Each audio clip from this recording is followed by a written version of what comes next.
Okay, instead of reading today, I'm gonna talk about translating. I never had any interest in having my poems translated anywhere. I was very happy that David's been translated to every country in the known world. But I wrote something for Dane had a special thing for 31 poets from all over who who wrote things about Ukraine. Therese was one, and Bob Zaslow, who's been here once or twice, was another. And a a woman was there, a part of it, was a French journal, and she picked it up and she translated it to a peace journal, and she sent me a copy of it, which was terrific. So I sent her another poem, and she did that. And I've read that poem here. I spoke to David and I said, David, how did you get all your stuff translated? And he sent me a list of translators. So since then, my work's been translated into a language I never knew existed, Doric, which is a language of northern Scotland, Greek, French, as I mentioned, and Romanian. And the Romanian translator is here today. I'm gonna turn it over to him in a bit. Let me, David, would you enable the screen sharing, please?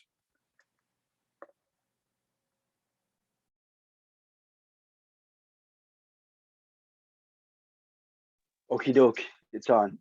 Okay, so we're going to start with, let's go to the okay.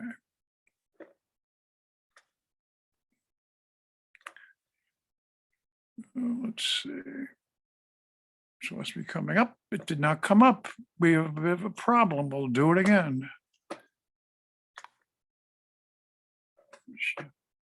Let's go. We had something up from you. I know, but that wasn't the right poem. Okay. Let's go. Let's find where it is. It should be. That's in French. I want the original English first. If I can find it. And this is it.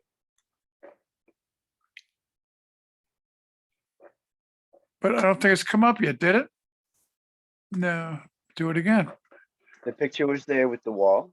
Oh, it was, okay. Well, that's what I want. Okay, so let's. All right, this was the original poem, the communication, a communion of poets. And once she published it, and there's a picture at the end of it, by the way, of the wall. To once she published it, then that was the one that went all around. And there it is there, come up through it. And it's fairly long, but I've read it here before. So then I got a French translation that was sent, and it was also, there's a terrific French journal that it's in. Let's see which one this is. That's the Romanian one. Okay, let's see, Romanian.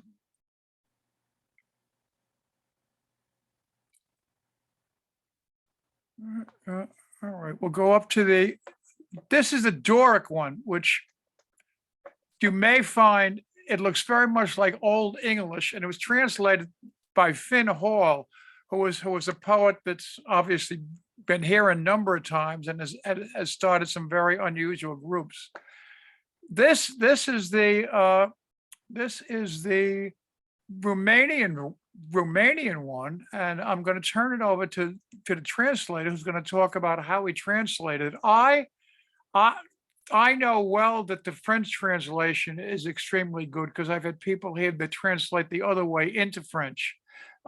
This is the first. I don't know Greek. I don't know Doric, obviously. I don't know Romanian. So I have to accept the fact that both I've got confidence in a translator and also in David. I also have Bruce Pearl here. Bruce Pearl is a playwright, and Bruce Pearl, as a sideline, translates from the Latin and from the French poets into modern English, and he does a terrific job. And he reads every week at the Mayapack Writers Group. Why don't you pick it up, Marcel? Is he unmuted, David? Does he know how to unmute? Mercer, you can unmute. No, he's still muted. Ask him to unmute. Yeah, I'll send a little message. Ask to unmute. Never press that button except by accident. Marcia, would you talk to us about the translation process? Thank you very much. Good evening. It is a great honor for me to be part of this distinguished society of yours, and thank you very much for inviting and accepting me here. I mean, I started translating actually even before starting writing as each. I translate maybe from Czech and Slovak and Polish into Romanian, and from Romanian into Czech and Slovak. And I think that translation is such a fine process that helps you very much as an author to discover things you don't know about yourself, and to inspire you with very interesting things you can find out from the author, from the authors you translate. Until now, I translated as books, as collections, around 30 authors from Czech into Romanian, and all in all, for reviews, around maybe 80 Czech authors, 20 Slovaks, and 10 Poles, and a certain variable number of authors which write their creation in English or French, even if actually I try not to translate too much from English and French, because there are a lot of people which are specialized in it, and my specialization are mainly those three Central European languages: Slavonic, Central European languages, Czech, Slovak, and Polish. And on the other hand, you know, it is such a complex here in Central Europe that actually everybody wants to find out about the great literatures of the world, about the very circulated languages, about the universal languages, the world languages, about literatures written in English, in French, in German, but actually not so much about neighbors which write in a equally small language you are translating from or into. Therefore, even if we are neighbors, we don't know almost anything about ourselves: Romanians, Hungarians, Czechs, Slovaks, Poles, Bulgarians, Serbians, Croatians, Slovenes, and so on. And therefore, I think it is somehow my mission to try to ensure this kind of translations directly from one another to another, one language to another, and not through a third one, which would be an universal one. You translated both David and myself, though. Have you done much other English? Yes, I. Hi, John. I'm honored to mention this. It was an honor and a joy for me to translate you and David into Romanian. Yes, of course, it was directly from English into Romanian, and as far as I remember, I published both of you into one of the most famous Romanian literary platforms called eCreator, one of the most respected and read Romanian literary translations into today. It is led and coordinated by Romeo Roșianu, a very active and famous Romanian poet. Would you would you put in the chat both a link to you and to your service and also to the publication they're talking about? Bruce, do you want to talk about what you translate? I will try to do so. The problem is that I am now connected to a tablet, and the readings I'm doing are from a computer, from a normal laptop. So I don't know whether technically I will be able to put in contact both of them. But nevertheless, I promise that in the moment when the technical aspects will be managed, the links you mentioned will be in the messenger department. Okay. Messenger. I think he was mentioning Bruce also, and then Karen has to read soon, just letting.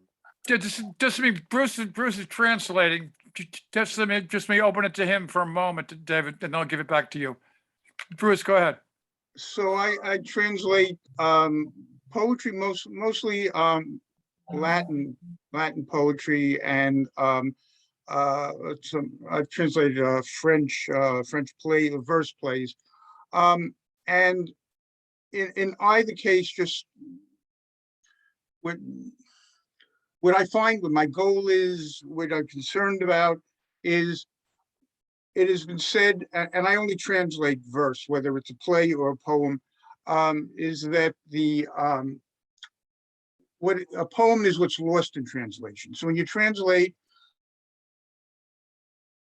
something that is in Latin verse, French verse, you translate it, and while it's presumably interesting and poetic in the original language, when you translate it, now you just have disjointed, uninteresting prose, and you've lost the poetry. And so my goal and my work and what I do and why it interests me is you have to reconstruct it in English to achieve the original of the effect, and the goal in the original language is to now reconstruct it so you get a similar, if not identical, effect and final product in English. That's what I Okay, do. David, I know Karen has to go. Why don't you stop the recording and Yeah, pick up Karen? the fascinating discussion. I love that.